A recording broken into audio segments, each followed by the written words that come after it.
Hi.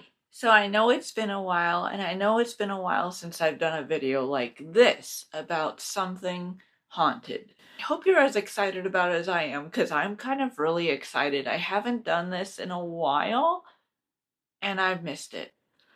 But this one is a little bit tricky.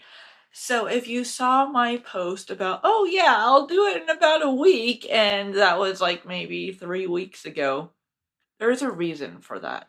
It's because I was trying to find more information. I was trying to find pictures of the people I'm about to talk about to show you, and I've had zero luck. I don't know what it is. I don't know why these people aren't on the internet. Maybe because they're not like super famous or anything. That's the only thing I could think of, really, is that they weren't known for anything besides making this house. So what I'm talking about today is the Malaga Inn, which doesn't sound like a house, but it started as two twin townhomes. So they were brother-in-laws, which sounds tricky when I read it, and they were like, oh, two brother-in-laws. And I'm like, what does that mean? Two brother-in-laws, and I was trying to kind of like navigate through it. I feel like the easiest way to say who they were two sisters' husbands, because that's basically what that is. So I don't know the best way to word them, but two brother-in-laws in 1862.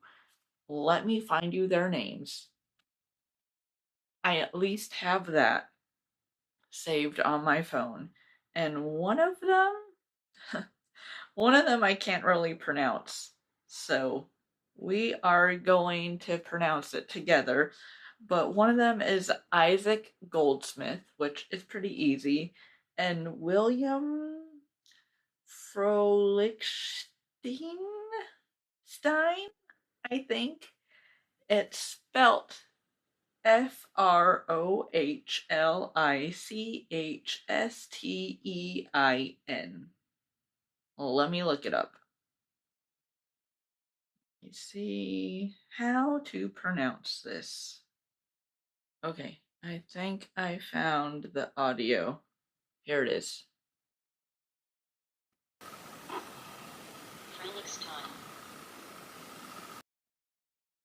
I hope you heard that because I still don't know how to pronounce it. Okay, well, I guess that's how you say it.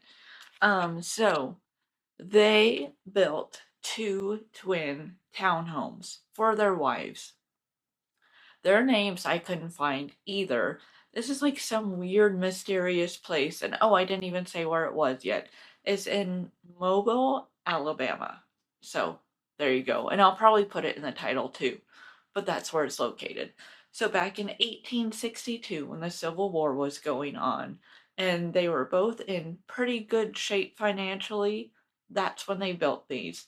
The sisters were really close to each other, so their husbands decided, you know what, let's build them places where they can be close together all the time. So they did. But then the more and more the war went on, the less financially stable they became, which I'm sure happened to a lot of people. So they ended up losing their townhomes, and it went from buyer to buyer to buyer, different hands, and then one family bought it and they've held on to it ever since. They're the ones, I believe, who changed it into the inn that it is today. So they connected the two townhomes with different rooms, and you can stay there. And the hauntings are a little bit different. So one of the things, okay, so I'll go through the list of all the hauntings, which I wrote down too, and I'm not meaning to stare at my phone this whole time. It's just, this one was really tricky. I don't know why. Maybe I'm a little rusty with these. That could be it too. But, so in room 7, or 007 is actually how it's written. I've seen pictures of the room and different videos you could find like people staying there. And in 007, there's a picture of like Sean Connery as 007, which I kind of like, a little nod to that. But that one is one of the active rooms. Actually, that whole area where room 7 is like the hot spot of that place. So if you really want a haunted room, I would stay in that one. So there's sights of a woman in white walking back and forth on the balcony of room 7.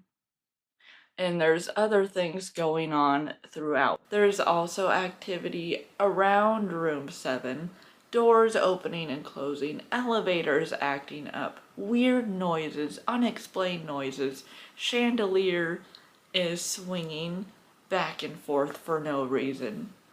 So there's a lot of different activity going on. They found tunnels under the homes, like kind of connecting them. So their theory is maybe there were soldiers going back and forth in those tunnels. So some of them could be responsible for moving objects and just different hauntings going on. I like to think that too. But I don't know, I just always like to think that the woman in white is one of the sisters. What her name is, I have no idea. But I just like to think that. Because it was her home. And what I like that they did, they actually kept some of the original furniture from the townhomes in some of the rooms. So you can stay in one of those rooms.